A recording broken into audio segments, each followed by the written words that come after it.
আপনি কি জানেন বাংলাদেশ কখনো পাকিস্তানের অংশ হওয়ার কথা ছিল না, বরং পূর্ব বাংলা, পশ্চিম বাংলা, আসাম, ত্রিপুরা এগুলা মিলে একটি অখণ্ড বাংলা নামের স্বাধীন রাষ্ট্র প্রতিষ্ঠা হওয়ার কথা ছিল। 1947 সালে যখন ভারত এবং পাকিস্তানের প্রতিষ্ঠা হয় তখন বাংলার অধিকাংশ নেতারা একটি স্বাধীন অখণ্ড বাংলার দাবি জানায়।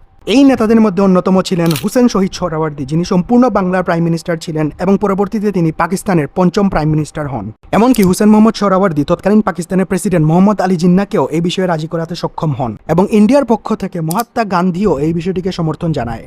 অর্থাৎ বাংলার সকল প্রমিনেন্ট হিন্দু এবং মুসলমান লিডাররা একটি অখণ্ড বাংলা প্রতিষ্ঠার পক্ষে ছিলেন।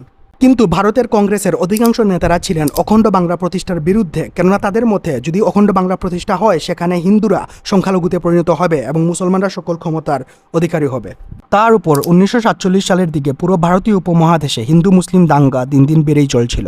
একদিকে ইন্ডিয়ান কংগ্রেসের কোনো সমর্থন নেই, অন্যদিকে এই অস্থিতিশীল পরিস্থিতির আশঙ্কার কথা চিন্তা করে ব্রিটিশরা বাংলাকে দুই ভাগে বিভক্ত করে দেয়, যেখানে এক ভাগে ছিল হিন্দু মেজরিটি, আরেক ভাগে ছিল মুসলিম মেজরিটি। মুসলিম মেজরিটি বাংলাকে দিয়ে দেওয়া হয় পাকিস্তানের নিয়ন্ত্রণে এবং হিন্দু মেজরিটি বাংলাকে দিয়ে দেওয়া হয় ভারতের নিয়ন্ত্রণে। এভাবেই বাংলাদেশ পাকিস্তানের অন্তর্ভুক্ত হয়, কিন্তু 1971 বাংলাদেশ আবার পাকিস্তান থেকে আলাদা হয়ে একটি স্বাধীন সার্বভৌম রাষ্ট্রে পরিণত হয়।